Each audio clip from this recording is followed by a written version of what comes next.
অবশেষে মোহাম্মদ ইউনূসের পতনের ঘণ্টা বেজে গেল এবং এই পতনের ঘণ্টা বাজিয়েছে স্বয়ং জাতিসংঘ। এরই ফাঁকে আমরা দেখলাম যে গত রাতে শেখ হাসিনা লাইভে আসলেন, দীর্ঘ একটা ভাষণ দিতে দেখা গেল। এদিকে এবার লিখিতভাবে জাতিসংঘ ডক্টর ইউনূসের বিরুদ্ধে অ্যাকশন নিচ্ছে। শেখ হাসিনা সুযোগ পেয়ে তাদের 1 মাসের কর্মসূচি সফল করার চেষ্টা করছে। কি হবে দেশে, সবাই এবার আতঙ্কে আছে। এই ফাঁকে প্রফেসর ডক্টর মোহাম্মদ ইউনূস একটা বড় যুগান্তকারী কাজ করেছেন, যেটা ইউনূস স্যার চাইছিল। ওনার কাছে জাদু আছে ভাই, জাদু। পাথরের মধ্যে ফুল ফুটে দিছে, পাথরের মুখে হাসি। হাই হাই হাই, কি দেখার মতো দৃশ্য ভাই। কারিশম্যাটিক একটা খেলা খেললো কিন্তু স্যার। কি ঘটতে যাচ্ছে ওইটা দেখার বিষয়। আর ডক্টর ইউনূস সরকারের এই যে অর্জনটা আমি খুবই ধন্যবাদ দেই। হাজার হাজার না, লক্ষ লক্ষ বাংলাদেশি আজকের দিনে না, আগামী দিনগুলোতেও আপনার এটার সুবিধা পাবে। আওয়ামী লীগ 1 মাসের বিভিন্ন কর্মসূচি ঘোষণা করেছে সামাজিক যোগাযোগ মাধ্যমে এবং তারই প্রেক্ষিতে পুলিশ ব্যাপক তৎপরতা শুরু করেছে। পুলিশি তৎপরতার 6 পৃষ্ঠার রিপোর্টের কথাও আমরা বলেছিলাম। আজকের দিনে ইরানের সর্বোচ্চ নেতা যে বক্তব্যগুলো দিয়েছেন, এগুলো কি শুধু বক্তব্য নাকি প্রস্তুতিও আছে? তবে এর পরিণতি তৃতীয় বিশ্বযুদ্ধ অথবা মধ্যপ্রাচ্য জুড়ে বিশাল যুদ্ধ বেড়ে যাবে। রাজনৈতিক দলগুলোর সঙ্গে ডক্টর মোহাম্মদ ইউনূসের একটি সৌহার্দ্যপূর্ণ সম্পর্ক। সরকার যে কর্মকাণ্ডগুলো করতে চাচ্ছে, গণভোটের দিকে যাচ্ছে বাংলাদেশ। বিএনপির আশা ভরসা সমঝোতা শেষ হয়ে যাচ্ছে। একটা নতুন বাংলাদেশ আমরা পাবো, সেটা অনেক ক্রাইসিস এবং আরেক ধাপ বিপ্লবের মধ্য দিয়ে। অন্তর্বর্তীকালীন সরকার গঠনের প্রেক্ষাপট এবং অন্তর্বর্তীকালীন সরকারের বৈধতা অবৈধতা নিয়ে নানা ধরনের আলোচনা সমালোচনা রয়েছে। এদিকে আন্তর্জাতিক আদালতে ফেঁসে গেল ডক্টর ইউনূস। কেড়ে নেওয়া হতে পারে ডক্টর ইউনূসের নোবেল প্রাইজ। খুব শীঘ্রই দেশে ফিরবেন শেখ হাসিনা। সকল মামলা থেকে অচিরেই খালাস পাচ্ছে আওয়ামী লীগের সভাপতি শেখ হাসিনা। আন্তর্জাতিক সহায়তা নিয়ে দেশে ফিরবেন তিনি বলে ঘোষণা দিয়েছেন সজীবদের জয়। আসসালামু আলাইকুম দর্শক, নতুন একটি নিউজে আপনাকে স্বাগতম। ইতিমধ্যে আমরা দেখতে পাচ্ছি জাতিসংঘ থেকে লিখিতভাবে ডক্টর ইউনূসের উপর এক প্রকার নিষেধাজ্ঞা দেওয়া হচ্ছে এবং ডক্টর ইউনূসের বিরুদ্ধে সরাসরি তারা অ্যাকশন নিচ্ছে। এইদিকে শেখ হাসিনা সুযোগ পায় দেশের মধ্যে। আপনারা জানেন তারা 1 মাসের একটা কর্মসূচির ডাক দিয়েছিল এবং সেই কর্মসূচিটা তারা সফলতার দিকে নিয়ে যাচ্ছে। দর্শক শ্রোতা, আপনারা এইটাও জানেন দেশের রাজনৈতিক প্রেক্ষাপট এবং দেশের ক্ষমতা নিয়ে রাজনৈতিক দলের মধ্যে টানাটানি হচ্ছে। বিভিন্ন নেতাকর্মীরা বিভিন্নভাবে বক্তব্য দিচ্ছে, দেশের মধ্যে আন্দোলন তাণ্ডব মিছিল অনেক কিছুই হচ্ছে। এই রাজনৈতিক প্রেক্ষাপটগুলো আলোচনা এবং সমালোচনা এবং পর্যালোচনা করে আমরা অনেক তথ্য এবং ভিডিও পাই। সব কিছু আপনাদের সামনে ধারাবাহিকলি তুলে ধরবো, দেশের রাজনীতির সর্বশেষ আপডেট। না শুনে আপনার কথা বাড়াচ্ছি না, আমরা সরাসরি ভিডিওর মূল আলোচনায় চলে যাচ্ছি। অনেকদিন পরে আওয়ামী লীগ সভানেত্রী শেখ হাসিনার ভার্চুয়াল মিডিয়াতে আবারও কণ্ঠ শোনা গেল। আওয়ামী লীগের সমস্ত কার্যক্রম সরকার নিষিদ্ধ করেছে। বিচার হওয়ার আগ পর্যন্ত আওয়ামী লীগের নিবন্ধন বাতিল করে দেওয়া হয়েছে। তারই মাঝে আমরা 2 দিন আগেই একটা ভিডিও করেছিলাম যে আওয়ামী লীগ 1 মাসের বিভিন্ন কর্মসূচি ঘোষণা করেছে সামাজিক যোগাযোগ মাধ্যমে এবং তারই প্রেক্ষিতে পুলিশ ব্যাপক তৎপরতা শুরু করেছে। পুলিশি তৎপরতার 6 পৃষ্ঠার রিপোর্টের কথাও আমরা বলেছিলাম। এরই ফাঁকে আমরা দেখলাম যে গত রাতে শেখ হাসিনা আওয়ামী লীগের যে সামাজিক যোগাযোগ মাধ্যমের পেজ ফেসবুক এবং ইউটিউবে সেখানে লাইভে আসলেন রাতে এবং লাইভে সম্ভবত 5 আগস্টের পরে যে সকল আওয়ামী লীগের কর্মী নেতারা মারা গেছে তাদের পরিবারের সদস্যরা সেখানে সংযুক্ত ছিলেন। তাদের উদ্দেশ্যে বেশ আধা ঘন্টারও বেশি দীর্ঘ একটা ভাষণ দিতে দেখা গেল শেখ হাসিনাকে। সেখানে সরকারের বিভিন্ন কর্মকাণ্ড নিয়ে তিনি যেমন কথা বললেন, তেমনি তার স্বভাবসুলভ যেভাবে কথা শুরু করেন, আওয়ামী লীগ সরকার কী কী করেছে, তার উন্নয়নের ফিরিস্তি, তারপরে তার ব্যক্তিগত জীবন, পরিবারের জীবন, কী কী হারিয়েছেন, কিভাবে এই পর্যন্ত এসেছেন, যেগুলো তার যে কোনো ভাষণের প্রথমে থাকে। এই টেলিফোন আলাপ তো বলা যাবে না, ভার্চুয়ালি মিটিং, সেই মিটিংয়ে একই ধরনের শুরু আমরা দেখলাম। একই ধরনের শুরুর পরে সরকারের নামে নানা রকমের কথা তিনি বললেন, সরকারের বিরুদ্ধে নানা ধরনের মেসেজও তিনি দেওয়ার চেষ্টা করলেন নেতাকর্মীদের। পুলিশ যখন ব্যাপক তৎপরতা শুরু করেছে আওয়ামী লীগের যে কোনো কর্মকাণ্ড রুখে দেওয়ার জন্য, গতকালকেও আমরা দেখেছি অন্তত 5 জন আওয়ামী লীগের স্বেচ্ছাসেবক লীগ, যুবলীগ সহ 5 জন আওয়ামী লীগের নেতাকর্মীকে গ্রেপ্তার করা হয়েছে। একজন ছাত্রলীগের নেতাকে গ্রেপ্তারের চিত্র আমরা দেখেছি গণমাধ্যমে। নাটোরের গুরুদাসপুরের সাবেক উপজেলা চেয়ারম্যানের গ্রেপ্তারের ঘটনা দেখেছি। তার মাঝেই শেখ হাসিনার এই ভার্চুয়াল মিটিংটা নেতাকর্মীদের জন্য একটা মেসেজ কিনা, কি মেসেজ দিতে চাইলেন তিনি, আদতেও সেই মেসেজ অনুযায়ী কাজ হবে কিনা, কিংবা তার এই মেসেজের পরিপ্রেক্ষিতে সরকার কোন ভূমিকায় অবতীর্ণ হতে পারে সেই আলোচনা করবো এই ভিডিওতে। বলছিলাম আওয়ামী লীগ সভানেত্রী যিনি 5 আগস্টে ভারতে চলে গেছেন, সেই ভারতে যাওয়ার পরে নানা সময়ে নানাভাবে তাকে কথা বলতে আমরা শুনেছি। গত ফেব্রুয়ারিতে তার এই কথা বলা প্রকাশ্যে যখন নেতাকর্মীদের, বাংলাদেশের নেতাকর্মীদের সঙ্গে মিটিংয়ে আসলেন প্রথমবারের মতো, সেদিনই আমরা দেখেছি 32 নম্বরে বঙ্গবন্ধুর বাড়ি গুড়িয়ে দেওয়ার ঘটনা। অর্থাৎ তিনি কথা বলতে আসছেন, সেটা একটা বড় রকমের প্রতিক্রিয়া দেখেছিলাম। তারপরে এই ধরনের এত বড় প্রতিক্রিয়া আর দেখিনি। অনেকবারই তাকে ভার্চুয়াল মিটিংয়ে, ভার্চুয়াল কথাবার্তাতে দেখেছি। সর্বশেষ তিনি গত রাতে আওয়ামী লীগের যে 1 মাসের ঘোষিত কর্মসূচি, আওয়ামী লীগের প্রতিষ্ঠাবার্ষিকী 23শে জুন, সেই প্রতিষ্ঠাবার্ষিকীকে কেন্দ্র করে 1 মাসের যে কর্মসূচি ঘোষণা করেছে সামাজিক যোগাযোগ মাধ্যমে আওয়ামী লীগ, তারই অংশ হিসেবে সম্ভবত শেখ হাসিনা এরকম একটা ভার্চুয়াল মিটিংয়ে অংশগ্রহণ করলেন এবং সেখানে আওয়ামী লীগের যে বিভিন্ন পর্যায়ের নেতাকর্মীরা হতাহত হয়েছেন তাদের পরিবারের সদস্যরা অংশগ্রহণ করলেন। সেই যারা হতাহত হয়েছে তাদেরকে আওয়ামী লীগের তরফ থেকে এবং এই মিটিং থেকে তাদেরকে শহীদ উপাধি দিতেও আমরা দেখলাম। কি বললেন শেখ হাসিনা? শেখ হাসিনা যেটা মূল যে কথা, অনেক কথা বলেছেন, তার সরকারের উন্নয়নের কথা বলেছেন। জুলাই আন্দোলনের সময় মেট্রো রেলে আগুন, টেলিভিশনে আগুন, সড়ক ভবনে আগুন, এরকম অনেক ফিরিস্তি বলেছেন যেগুলো কমন কথা। কমন কথার বাইরে যে কথাটা, একটা দুইটা কথা, গুরুত্বপূর্ণ কথা বলেছেন, সেটা হচ্ছে যে সংবিধান, এই সরকার যে সংবিধান সংস্কারের উদ্যোগ নিয়েছে সেটার বিরুদ্ধে তিনি কথা বললেন। সংবিধান, মহান মুক্তিযুদ্ধের পরে 72 সালে যে সংবিধান তৈরি করা হয়, ডক্টর কামাল হোসেনের নেতৃত্বে সংবিধান প্রণয়ন কমিটি তৈরি করা হয় এবং তার একটা বৈধতা ছিল। পরবর্তীতে সেই সংবিধানের আলোকেই বাংলাদেশে স্বাধীন হওয়ার পরে প্রথম নির্বাচন অনুষ্ঠিত হয়।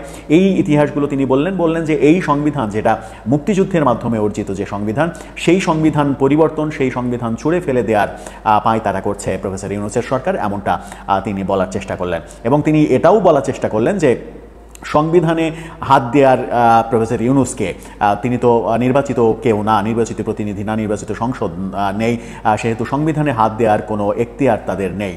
এমন কথাও তিনি নেতাকর্মীদের উদ্দেশ্যে বলার চেষ্টা করলেন যে সংবিধানে হাত দেওয়ার আগে, সংবিধান ছুঁড়ে ফেলার আগে, সংবিধান পরিবর্তন করার আগে প্রফেসর ইউনূসের এই সরকারকেই উৎখাত করতে হবে। প্রথমবারের মতো সম্ভবত এই ধরনের ল্যাঙ্গুয়েজ আমরা দেখলাম যে সরকারকেই উৎখাত করতে হবে, প্রফেসর ইউনূসকে বিদায় করে দিতে হবে, এমন ল্যাঙ্গুয়েজে তিনি কথা বলার চেষ্টা করলেন। অর্থাৎ সংবিধান নিয়ে যদি সরকার কাটাছেড়া করার চেষ্টা করে, সেটা আওয়ামী লীগ মানে রুখে দেয়া কিংবা আওয়ামী লীগের কর্মীদের সেই ধরনের একটা মেসেজ তিনি দেওয়ার চেষ্টা করলেন। এছাড়া করিডোর এবং বন্দর প্রসঙ্গেও কথা বলেছেন যে সরকার করিডোর এবং বন্দর বিদেশিদের হাতে তুলে দেওয়ার চেষ্টা করছে, যেটা আমি বিদেশিদের হাতে আমেরিকার সঙ্গে আঁতাত করিনি বলে আমেরিকার ডিপ স্টেটের ষড়যন্ত্রে আওয়ামী লীগ সরকারের পতন ঘটানো হয়েছিল, এমন কথা তিনি বলার চেষ্টা করলেন। জঙ্গি প্রসঙ্গে তিনি কথা বলেছেন যে আমি আমার সময়ে জঙ্গি নির্মূল করেছি, জঙ্গিদের শেকড় উৎপাটন করেছি, জঙ্গিদের বিরুদ্ধে কার্যকর পদক্ষেপ নিয়েছি, কিন্তু বর্তমান প্রফেসর ইউনূসের এই সরকার জঙ্গিদের মদত দিচ্ছে, জঙ্গিদের পৃষ্ঠপোষকতা দিচ্ছে। বাংলাদেশে অন্তর্বর্তীকালীন সরকার গঠনের প্রেক্ষাপট এবং অন্তর্বর্তীকালীন সরকারের বৈধতা অবৈধতা নিয়ে নানা ধরনের আলোচনা সমালোচনা রয়েছে। অনেকেই মনে করেন যে অন্তর্বর্তীকালীন সরকার বাংলাদেশের যে সংবিধান রয়েছে বা প্রচলিত আইন রয়েছে সেই আইন অনুযায়ী বৈধতা রাখে না। আবার বাংলাদেশের যে পরিস্থিতি কিংবা 2024 সনের জুলাই এবং আগস্ট মাসে যে ঘটনাগুলো ঘটেছে সেই ঘটনার প্রেক্ষিতে আওয়ামী লীগ সরকার ক্ষমতাচ্যুত হওয়ার পর দেশের যে রাজনৈতিক সংকট শূন্যতা তৈরি হয়েছে, সেই শূন্যতা পাশ কাটিয়ে ওঠার জন্য অন্তর্বর্তীকালীন সরকার গঠনের যে প্রেক্ষাপট, সেই প্রেক্ষাপটকে অনেকেই বৈধতা দিয়েছেন। যদিও আইনিভাবে কোনো বৈধতা এখন পর্যন্ত দেওয়া হয়নি, তবে মুখে মুখে যে একটি বৈধতা রয়েছে সেই বৈধতা কিন্তু সেই অন্তর্বর্তীকালীন সরকার পেয়েছে। তবে এখানে অন্যান্য রাজনৈতিক দলগুলোর যে মতামত রয়েছে সেই মতামতের ভিত্তিতে বলা যায় যে অন্তর্বর্তীকালীন সরকার যে 3টি গুরুদায়িত্ব কাঁধে তুলে নিয়ে বাংলাদেশ পরিচালনা করতে শুরু করেছে, সেই 3টি গুরুদায়িত্বের মধ্যে কোনোটি এখন পর্যন্ত দৃশ্যমান ভাবে উপস্থাপন করতে পারেনি। এর মধ্যে একটি হচ্ছে সংস্কার, অন্যটি হচ্ছে বিচার এবং তৃতীয় যে বিষয়টি রয়েছে সেটি হচ্ছে বাংলাদেশে একটি অবাধ ও সুষ্ঠু নির্বাচন। তবে নির্বাচন নিয়ে অন্তর্বর্তীকালীন সরকার ইতিমধ্যে একটি সম্ভাব্য তারিখ ঘোষণা করেছে, যদিও সেই তারিখ নিয়ে বাংলাদেশের যে রাজনৈতিক দলগুলো রয়েছে সেই রাজনৈতিক দলগুলো নানা ধরনের মতবিরোধ করছে এবং অনেকেই বলছেন যে আসন্ন যে জাতীয় সংসদ নির্বাচনের সম্ভাব্য তারিখ দেওয়া হয়েছে সেই তারিখে হয়তোবা বাংলাদেশের জাতীয় সংসদ নির্বাচন অনুষ্ঠিত না হতে পারে। অপরদিকে যে সংস্কারের বিষয়টি রয়েছে সেই সংস্কারের বিষয়ে কিন্তু দৃশ্যমান কোনো পরিবর্তন এখন পর্যন্ত অন্তর্বর্তীকালীন সরকার নিয়ে আসতে পারেনি। অন্তর্বর্তীকালীন সরকার হয়তোবা ভেবেছিল প্রথমে যেভাবে সুর উঠেছে কিংবা বিভিন্ন পক্ষের মানুষ সামাজিক যোগাযোগ মাধ্যম থেকে শুরু করে বিভিন্ন জায়গায় প্রচারণা করেছেন যে অন্তর্বর্তীকালীন সরকার 5 বছর ক্ষমতা থাকুক কিংবা ডক্টর মোহাম্মদ ইউনূস 10 বছর ক্ষমতা থাকুক, এ ধরনের একটি বিষয়। তখন অন্তর্বর্তীকালীন সরকার ভেবেছিল যে আমরা হয়তো বা 5 বছর কিংবা 10 বছর সময় পাবো, সুতরাং আমরা সময় নিয়ে সংস্কার করব। কিন্তু বাংলাদেশের রাজনৈতিক যে প্রেক্ষাপট, সেই প্রেক্ষাপট অনুযায়ী এই বিষয়টি কিন্তু সম্পূর্ণ বিপরীত হয়ে গেছে। এখন অন্তর্বর্তীকালীন সরকারের কাছে আসলে জাতীয় যে সংসদ নির্বাচন রয়েছে সেই সংসদ নির্বাচন দেয়া ছাড়া কোনো পথ খোলা নেই। যদি অন্তর্বর্তীকালীন সরকার জাতীয় সংসদ নির্বাচন না দেয় তাহলে রাজনৈতিক দলগুলো কিন্তু চুপচাপ বসে থাকবে না, এটি অন্তর্বর্তীকালীন সরকার বুঝতে শুরু করেছে। বিশেষ করে বাংলাদেশের বর্তমান বৃহৎ যে রাজনৈতিক দল রয়েছে বিএনপি, তারা কোনোভাবেই কিন্তু নির্বাচন ছাড়া অন্তর্বর্তীকালীন সরকারকে দেশ পরিচালনা করতে দিতে চাইবে না বা দিবে না। সুতরাং অন্তর্বর্তীকালীন সরকারের এখন আর যে ক্ষমতা দীর্ঘায়ন করার প্রবণতা ছিল প্রথম দিক থেকে কিংবা বিভিন্ন প্রচারণার মাধ্যমে অন্তর্বর্তীকালীন সরকারকে দীর্ঘদিন ক্ষমতায় দেখতে চাই, বিষয়টি আমরা দেখেছি বা লক্ষ্য করেছি, সেটি এখন আর লক্ষ্য করা যাচ্ছে না। এবং তৃতীয় যে বিষয়টি রয়েছে সেটি হচ্ছে বিচার, অর্থাৎ পতিত আওয়ামী লীগ এবং শেখ হাসিনা সহ আওয়ামী লীগের শীর্ষস্থানীয় পর্যায়ের বিভিন্ন নেতৃবৃন্দের নামে যে সকল অভিযোগ সমূহ করা হয়েছে জুলাইয়ের ঘটনাকে কেন্দ্র করে বা আগস্টের ঘটনাকে কেন্দ্র করে, কেউ কেউ এটিকে বিপ্লব বলে থাকেন, কেউ কেউ গণ অভ্যুত্থান বলে থাকেন, আবার কেউ কেউ এটিকে কোনো প্রকার নাম ছাড়াই বিভিন্নভাবে বিশ্লেষণ করে থাকেন কিংবা পরিচয় দিয়ে থাকেন। যাই হোক, একটি সরকারের পতনকে মোটামুটি গণ অভ্যুত্থান ছাড়া অন্য কিছু বলা আসলে খুব একটা সমীচীন হয় না, কারণ বিপ্লব হলে এখানে বিপ্লব পরবর্তী আরেকটি প্রতি বিপ্লবের সম্ভাবনা তৈরি হয়ে যায়। যাই হোক, আমি প্রতি বিপ্লব নিয়ে কোনো কথা বলছি না, আমি যে বিষয়টি বলতে যাচ্ছি সেটি হচ্ছে বিচার কার্য। অন্তর্বর্তীকালীন সরকার যেভাবে আন্তর্জাতিক অপরাধ ট্রাইব্যুনালে শেখ হাসিনার বিচার কার্য সম্পূর্ণ করা শুরু করেছে, তাতে বাংলাদেশ আওয়ামী লীগ এবং বিদেশে অবস্থানরত আওয়ামী লীগ নেতৃবৃন্দরা কিন্তু এই বিষয়টি নিয়ে খুব একটা চিন্তিত নন। এবং আওয়ামী লীগ থেকে যে বিষয়টি প্রচারিত হচ্ছে সেটি মূলত অন্তর্বর্তীকালীন সরকারের এই আন্তর্জাতিক অপরাধ ট্রাইব্যুনাল যেটি রয়েছে এবং যে বিচার কার্য রয়েছে সেটিকে প্রহসনমূলক বিচার কার্য বলে উল্লেখ করা হচ্ছে। আবার বাংলাদেশ আওয়ামী লীগের সভানেত্রী শেখ হাসিনা বারবারই বলছেন যে এই যে বিচার প্রক্রিয়া, এই বিচার প্রক্রিয়া সম্পূর্ণ মিথ্যা, প্রহসনের এবং বানোয়াটের। মূলত অন্তর্বর্তীকালীন সরকার একটি দখলদার বাহিনী এবং তারা বাংলাদেশ থেকে আওয়ামী লীগকে সরিয়ে দিয়ে বাংলাদেশ দখল করার একটি পায়তারা করেছে। তবে অন্তর্বর্তীকালীন সরকার বাংলাদেশ আওয়ামী লীগের বিপক্ষে যে সকল অভিযোগ নিয়ে এসেছে সেই সকল অভিযোগের ভিত্তিতে কিন্তু ইতিমধ্যে শুনানি হওয়া শুরু হয়েছে এবং সেই শুনানিতে কিছু কিছু রায়ের কথাবার্তাও কিন্তু হয়ে আসছে বা হয়ে এসেছে।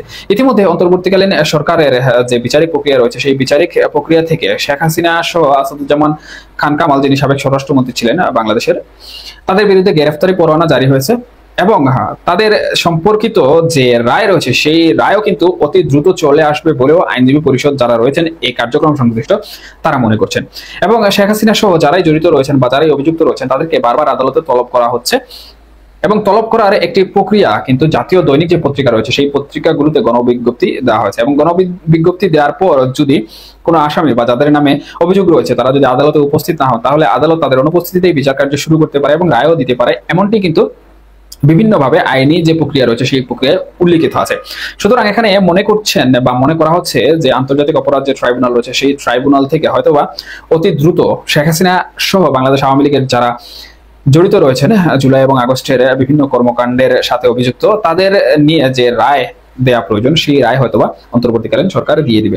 তবে এই রায়কে ঘিরে আমরা লক্ষ্য করছি যে শেখ হাসিনার দেশে ফিরে আসার যে বিষয়টি রয়েছে সেই বিষয়টি কিন্তু বেশ জড়িত হয়ে পড়েছে। অন্তর্বর্তীকালীন সরকারের পররাষ্ট্র উপদেষ্টা ইতিমধ্যে কিন্তু ব্রিফিং করেছেন যে আদালত শেখ হাসিনার বিরুদ্ধে যে রায় দিক না কেন ভারত সরকার এখন পর্যন্ত শেখ হাসিনাকে ফেরত দেওয়ার যে বিষয়টি রয়েছে সেটি নিয়ে কোনো ধরনের কথা বলেনি। অন্তর্বর্তীকালীন সরকার বিভিন্নভাবে ভারতের সাথে যোগাযোগ করার চেষ্টা করলেও ভারত প্রশাসন থেকে এর কোনো জবাব আসেনি। পররাষ্ট্র উপদেষ্টা বলেন যে আদালতের যে রায় হয়েছে সেই রায় ইতিমধ্যে ভারতের বিশ্লেষক থেকে শুরু করে ভারতের যারা কূটনৈতিক ব্যক্তিবর্গ রয়েছেন তাদের কাছে হস্তান্তর করা হয়েছে বা তাদের অবগতির জন্য জানানো হয়েছে এবং বিচার কার্য পরিচালনা করার জন্য শেখ হাসিনাকে প্রয়োজন বা শেখ হাসিনাকে যেন ভারত ফেরত দেয় এই ব্যাপারে বলা হয়েছে। প্রয়োজন হলে সরকারি যে ব্যবস্থাপনা রয়েছে সেই ব্যবস্থাপনার মাধ্যমে আবারও ভারত প্রশাসনকে চিঠি দেওয়া হবে। তবে এই রায়ের পর ভারত সরকারের বা ভারত প্রশাসনের টনক আসলে কোনো দিক থেকে নড়ছে বলে অন্তর্বর্তীকালীন সরকারের পররাষ্ট্র উপদেষ্টা মনে করেনি, বরং ভারতীয় বিশ্লেষকরা যে বিষয়টি বলছেন সেটি হচ্ছে এই রায় আসলে ভারত কোনোভাবেই নজরে আনবে না, বরঞ্চ ভারত প্রথম থেকে যেভাবে শেখ হাসিনার বিষয়ে কঠোর ছিল, কিংবা শেখ হাসিনার বিষয়ে শেখ হাসিনাকে ফেরত দেওয়ার বিষয়ে অন্তর্বর্তীকালীন সরকারের কাছে যেমন কোনো ধরনের ভ্রুক্ষেপ করেনি, একইভাবে এই রায়েও ভারতের যে প্রশাসন রয়েছে সেই প্রশাসন কোনোভাবেই কিন্তু শেখ হাসিনাকে ফেরত দেওয়ার যে বিষয়টি, সেই বিষয়টি নিয়ে কোনো ধরনের চিন্তা করবে না। এবং ভারতীয় বিশ্লেষকরা মনে করেন ভারতের বর্তমান যে আইন রয়েছে সেই আইনের সাথে বাংলাদেশের যে আইন রয়েছে সেই আইন দুটি একত্রীকরণ করার ফলেও শেখ হাসিনার বিভিন্ন বিষয়বস্তু এখানে রয়েছে, এবং সেই সকল বিষয়বস্তুর আলোকে ভারত প্রশাসন অন্তর্বর্তীকালীন সরকারের কাছে শেখ হাসিনাকে কোনোভাবেই ফেরত দিবে বলে তারা মনে করছে না। তাহলে আন্তর্জাতিক অপরাধ ট্রাইব্যুনালের যে রায়, সেই রায়ের মাধ্যমে কিন্তু ভারত সরকারের কোনো প্রকার টনক নড়বে না, এবং টনক না নড়ার কারণে কিন্তু শেখ হাসিনার দেশে ফেরত আসা অথবা অন্তর্বর্তীকালীন সরকার যেভাবে শেখ হাসিনাকে ফেরত চাচ্ছে ভারত, একটা প্রতিহিংসার রাজনীতি। দেখেন আমরা কি ভুল করছি এই জায়গাটায়, যে আওয়ামী লীগ বলতে শেখ হাসিনার যে আওয়ামী লীগ 17 বছর যে আওয়ামী লীগ দেখেছি, এবং সান্ডাপান্ডা আওয়ামী লীগ যেটা, এই আওয়ামী লীগ এবং আওয়ামী লীগের যারা নিরপেক্ষ, মানে এমন তো কেউ ভাবছে না যে আওয়ামী লীগের ভালো মানুষ বলতে কেউ নাই। আওয়ামী লীগ নামের সিলটা আছে বলে বাংলাদেশে একটা বড় জনগোষ্ঠী যারা নিজেরাও চায় যে আওয়ামী লীগের যে লুটেরা, খুনি, দুর্নীতিবাজ এই লোকগুলোর বিচার হোক, এবং তারা প্রত্যাশা করেছিল যে ডক্টর ইউনূসের হাত দিয়ে বিচারগুলো হবে। কিন্তু ডক্টর ইউনূসের সরকারের ভিতর থেকে দেখা যাচ্ছে যে না, এটাকে ওই বিএনপি যেরকম আওয়ামী লীগের সঙ্গে যে আচরণ করে, আওয়ামী লীগ বিএনপির সঙ্গে যে আচরণ করে, ঠিক এই জায়গায় গিয়ে কি আমরা গুলিয়ে ফেলছি নাকি, যে শুধু আওয়ামী লীগ নামটা একটু গুলিয়ে ফেলছি। যেমন দেখুন, আওয়ামী লীগ বিরোধী জনগোষ্ঠী এবং আমরা যারা লড়াই করেছি একসাথে, তাদের বৃহৎ মানসিকতায় একটা কথা আমি প্রায় শুনতে পাই যে আওয়ামী লীগ ভালো, আওয়ামী লীগ বলে কোনো আওয়ামী লীগ নেই, এই কথাটা শোনা যায়, অনেকেই যুক্তি হিসেবে বলেন। এইটা ঠিক আমার কাছে শোনায় ঠিক ওরকম যখন আমরা 2013-14 সালে যুদ্ধ করছি, জামায়াত ইসলামী এবং বিএনপি কে একই ন্যারেটিভের মধ্যে রেখে আওয়ামী লীগের যে দমনপীড়ন ছিল, সেই জায়গায় আওয়ামী লীগকে যারা পরামর্শ দিত যে না আপনি এই পুরা জনগোষ্ঠীকে তো শত্রু মনোভাব করে এগোতে পারবেন না, তখন আমরা এটাও শুনেছি যে এরা কিন্তু আর ভালো না, তাই না, এদের ভিতরে ভালো কোনো অংশ নেই। এমনকি বাম রাজনীতিবিদগুলোর মধ্য থেকেও যখন কথাবার্তা হতো, শেখ হাসিনাকে আমরা বলতে শুনেছি যে সপ্ত পচা বাম, ভালো দুইটা বাম ছিল আমি নিয়ে ফেলছি, রাশেদ খান মিলন আর হাসানুল্লাহ ইনু। তো টু বি অনেস্ট, খুবই আনফর্চুনেটলি এই দুই ন্যারেটিভের মধ্যে আমি তফাৎ খুব একটা দেখি না। আমি যেহেতু একটু মিডল গ্রাউন্ডে চলতে চাই, সেজন্য আমি আমার সেম সাইড থেকেও প্রচন্ড পরিমাণ আক্রমণের শিকার হই যে আমি চুপা আওয়ামী লীগ কিংবা আওয়ামী লীগের পক্ষে কথা বলছি। দেখুন, আমার মাথায় আওয়ামী লীগ, বিএনপি এগুলা যতটা না, তার চেয়ে আমি I do care for Bangladesh, I do care for লাল সবুজ, আই ডু কেয়ার ফর আমাদের কমন অ্যাডভান্সমেন্ট। এবং সেই জায়গায় আমি মনে করি যে না, আমাদের এই গ্রাউন্ডটা খুঁজতে হবে, যদিও খুব কঠিন এই গ্রাউন্ড খোঁজা, বাট আমাদের এই খুঁজতে হবে যে কিভাবে। দেখুন, যার হাতে রক্তের দাগ, আমি বরাবরই বলেছি, যার হাতে রক্তের দাগ তাকে পানিশমেন্ট হতেই হবে, তার পানিশ হতেই হবে। এর বাইরে যে বৃহৎ জনগোষ্ঠী আছে তাদেরকে আমার আস্থায় রাখতে হবে যে আমি যখন দেশ পরিচালনা করবো, এটা তোমারও দেশ। সেইটা মোটা দাগে যে একেবারেই হচ্ছে না, এইটা আমি আবার যদি কেউ বলে সেটার সাথে আমি দ্বিমত করি। কারণ আপনি দেখেন, সংস্কৃতি অঙ্গন বলুন, আপনি অন্যান্য জায়গায় বলুন, এখনো প্রশাসনের অন্তত 93% জায়গায় আওয়ামী লীগের লোকজন প্রশাসন চালাচ্ছে। আপনি হ্যাঁ কোনো জায়গা নেই, পররাষ্ট্র মন্ত্রণালয়, স্বরাষ্ট্র মন্ত্রণালয়, কোন জায়গায় নেই একটা হিন্দু কি ডিসপ্লেসড হয়েছে তার রাজনৈতিক সমর্থনের জন্য? আমি অন্তত সোশ্যাল মিডিয়াতে যাদেরকে আওয়ামী লীগের 17-18 বছরে যাদেরকে দেখেছি দাপটের সাথে সরকারি কর্মকর্তা কর্মচারী ছিলেন, ইউনো টিওনো পর্যায়ের লেভেলে, তারা তো স্টিল দায়িত্বে আছে এবং অনেকের প্রমোশন হয়েছে। সুতরাং আপনি যদি মোটা ঢালাওভাবে অভিযোগ করেন যে আওয়ামী লীগকে একেবারেই সমাজ থেকে বিচ্যুত করা হচ্ছে, আমি হয়তো সেটাও এগ্রি করবো না। তবে হ্যাঁ, রাজনৈতিক দল হিসেবে আওয়ামী লীগের কোনো স্পেস বর্তমানে বাংলাদেশে নেই, এটি আপনি বলতে পারেন।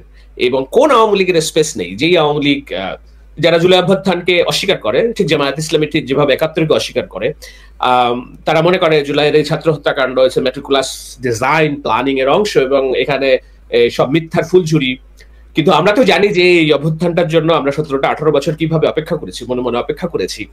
আমরা চেয়েছি যে এই ভাগটা একটা জনবিস্ফোরণ হবে এবং জনবিস্ফোরণে তছনছ হয়ে যাবে সবকিছু, সব প্রশাসন, নিয়ন্ত্রণ, সবকিছু। সুতরাং ওই যারা মনোবৃত্তি পোষণ করে, হয়তো তাদের স্পেস এখন নেই। এখন দেখা যাক, তারা যারা ওই মনোবৃত্তি পোষণ করে তারা হয়তো এখনো ভাবছে যে এই ঝড়ের মধ্যে ইউনূস এবং ছাত্র বিএনপি এখন একটা ভালো পজিশনে আছে, হয়তো একটা পাল্টা ঝড় আসবে এবং খুব অচিরেই তারা আবার তাদের এটাকে কি বলে স্টিয়ারিং এর মেশিনে চলে যাবে। এই সম্ভাবনা থেকে কিছু বিশৃঙ্খলা তারা তৈরি করার চেষ্টা করেছে, সিচুয়েশনকে না বুঝতে পেরে, না রিড করতে পেরে। তার পরবর্তীতে কি হয়েছে, হিতে বিপরীত হয়েছে। এখন যদি তাদের রিয়েলাইজেশন আসে, সেটা বোধোদয় হবে। যেমন আব্দুল হামিদ বলেছেন যে না, আওয়ামী লীগের নিশ্চয়ই ভুল আছে, নাহলে কেন এইটা। ওবায়দুল কাদের বলেছেন যে না, আমাদের তো দেশে রাজনীতি যদি না করতে পারি তাহলে ক্ষমা স্বীকারের কি, আমরা দেশে আসতে পারলে আমরা দেখবো ক্ষমা স্বীকার কি করা যায় না যায়। তো কিছু বোধদায় হচ্ছে, হয়তো আবার এগুলো কিছু ট্রিক্সও হইতে পারে, আমরা জানি না। বাট আমাদের যেটা হলো, রাজনৈতিক দলগুলোর মধ্যে বিশ্বাসের জায়গাটা তো একেবারেই নেই। আমি আশাবাদী যে একদিন আওয়ামী লীগের লিডারশিপ পরিবর্তন আসবে, বর্তমান যারা খুনে লিডারশিপ আছে তাদের জায়গায় সহনশীল মানুষ আসবে, এবং দল হিসেবে, মতাদর্শ হিসেবে আওয়ামী লীগ টিকে থাকবে, অবশ্যই টিকে থাকবে। হয়তো পাওয়ারফুল জায়গায় টিকে না থাকলেও তারা অন্যান্য অপর রাজনৈতিক দলের মতো টিকে থাকবে, এবং তারা তাদের রাজনীতি করবে। কেন করবে না? এটা আমি শুরু থেকেই বলে আসছি যে না, এই 3% জামাত ইসলামকে যদি আমরা ভ্যানিশ করতে না পারি, আওয়ামী লীগকে ভ্যানিশ করার সুযোগ নেই। সুতরাং চেষ্টা করেও লাভ নাই, কিন্তু আমাকে সোসাইটিটাকে রিবিল্ড করার জন্য এমন জায়গায় আসতে হবে যেখানে আওয়ামী লীগও বুঝতে পারে যে রিয়েলিটি 24 আমার যেমন সত্য। অনেক খারাপ সংবাদ আসবে আগামী এক সপ্তাহে, আমাদের হয়তো অনেকটা মন খারাপ হবে, কিন্তু আমি আশাবাদী। আমি মনে করি এটাই শেষ লড়াই মুসলিম উম্মার মধ্যে। একটা জাতি, হয়তোবা তারা শিয়া, কিন্তু আপনার কি মনে হয় ইসরায়েল যখন অভিযান চালাচ্ছে, মার্কিন যুক্তরাষ্ট্র যখন অভিযান চালাচ্ছে, শিয়া সুন্নি এগুলো দেখা করতেছে? যদি তাই হতো তাহলে আফগানিস্তানকে যখন উড়াই দিছে, কোথায় ছিল আপনার এই শিয়া সুন্নি বিভাজন? যখন ইরাককে উড়াই দিছে, কোথায় ছিল আপনার এই শিয়া সুন্নি বিভাজন? এই যে আপনি, আপনার মতন মানুষদের জন্যই আজকে এই অবস্থা। আমার আশ্চর্য লাগে, বাংলা ভাষাভাষী বাংলাদেশের মুসলিমরা যখন ইসরায়েলের পক্ষে অবস্থান নেয় আর বিভিন্ন বক্তব্য শেয়ার করেন, আমার কাছে লজ্জা লাগে যে জাতির মধ্যে আমরা আছি। অবশ্য আমরাই 2000 টাকার জন্য একজনের জন্য ঘাই দিয়া ফালাই দিই, তখন এই জাতিগত বিষয়টা কাজ করে না, সুন্নি শিয়া কাজ করে না। তবে আমাদের মধ্যে জাতিগত বিরোধ থাকলেও অমুসলিম রাষ্ট্র হিসাবে যে রাষ্ট্রগুলো ইরানের পাশে দাঁড়িয়েছে, কূটনৈতিকভাবে বক্তব্য দিয়ে, গোপনে প্রকাশ্যে মেশিনারিজ দিয়ে, আমি তাদেরকে ধন্যবাদ জানাই উত্তর কোরিয়ার পাগলা প্রেসিডেন্ট কিম জং উনকে। আমি অপেক্ষা করছিলাম যে কিম জং উন কখন বিষয়টাতে কনসেন্ট্রেশন করে। আলহামদুলিল্লাহ, উত্তর কোরিয়ার এই সমর্থনটাকে আমি মনে করি এই মুহূর্তে ইরানের জন্য খুবই পজিটিভ একটা অবস্থান। দর্শক, ইরানের উপর এবং ইসরায়েলের উপর এই যে গত 4 থেকে 5 দিনের যুদ্ধ চলছে, দিন শেষে ইরানের পক্ষে নিজেদের সর্বোচ্চ অবস্থান প্রকাশ করেছে উত্তর কোরিয়ার প্রেসিডেন্ট আপনার কিম জং উন।